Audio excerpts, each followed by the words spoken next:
HIMS stocks, is this the right time to buy? I'm going to answer everything around that in the short 1-minute video, so watch till the end. Looking and observing HIMS and HERS held stock. It's 52 bucks with a 1.5% correction. Bro, all I'm looking to do is just double down, buy more.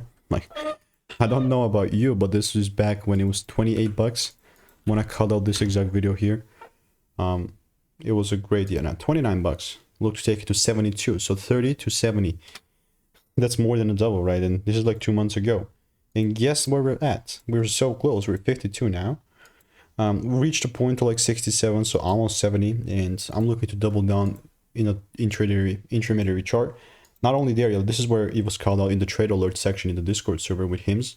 Like 31st of March, and I'm not even trying to exaggerate this. It was called out right here. So unless I see the confirmation taking place or any sort of shift in a double break, then I'm not going to look to buy. I know people like to overcomplicate stuff, but it's really not that deep. So I'm sticking to the basics because the more I've been in the game, the more I've understood that's what matters. And if you do want to learn how I'm making 5-10K per month trading, click the first link in the description and get my free emails. Goodbye and enjoy.